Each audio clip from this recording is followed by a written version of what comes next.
নড়াইল সদর থেকে বাবলু শেখ ভাই আমাদের কাছ থেকে একটা চরকি লাইটের অর্ডার করেছিল। ভাইকে আমরা এমন একটা চরকি লাইট বানিয়ে দিয়েছি যেটাতে আমরা ডাবল কন্ট্রোলার ব্যবহার করেছি। একটাতে রয়েছে 2000 প্লাস খেলা, আবার রয়েছে ভয়েস কমান্ড, রিমোট কন্ট্রোল, সাথে 100 প্লাস খেলা। আর এটা কিন্তু সুন্দর করে কাঠ দিয়ে আমরা একটা ফ্রেম তৈরি করেছি। আর অ্যালুমিনিয়ামের কিন্তু সামনে একটা বর্ডার দেওয়া আছে। এখানে দুইটা কন্ট্রোলার সেট আপ করা হয়েছে, শুধুমাত্র সকেট চেঞ্জ করলেই হয়ে যাবে। আর এটা আমরা বৃষ্টির কারণে সুন্দর করে প্যাকেজিং করে দিয়েছি। ভাই আসলে আমাদের কাছে আগেই আসলে টাকা পাঠিয়ে দিয়েছিল, পরবর্তীতে আসলে মালটা সেরকমভাবে আমরা তৈরি করে দিয়েছি। আর ভাইকে আমরা আরেকটা এলইডি টেস্টার, স্টিপ টেস্টার, মরিচবাতি নষ্ট মরিচবাতি ঠিক করার স্টিপ টেস্টার, আরেকটা 32 ক্যালার মেশিন আমরা আসলে আমি নিজেই আসলে তৈরি করে ভাইকে আসলে দিলাম। আমাদের প্রত্যেকটা মেশিন কিন্তু আমাদের নিজেদের তৈরি।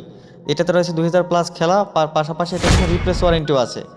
তো প্রত্যেকটা পার্সেল আসলে ঠিকঠাক মতো আমরা ডাবল পার্সেল করে ভাইয়ের জন্য রেডি করে রেখেছি। যদি আপনাদের কোনো প্রোডাক্ট দরকার হয়, স্ক্রিনে দেওয়া নাম্বারে যোগাযোগ করবেন। সারা বাংলাদেশের 64 জেলাতে মাল আমার হোম ডেলিভারি করা হয়। ধন্যবাদ সবাইকে।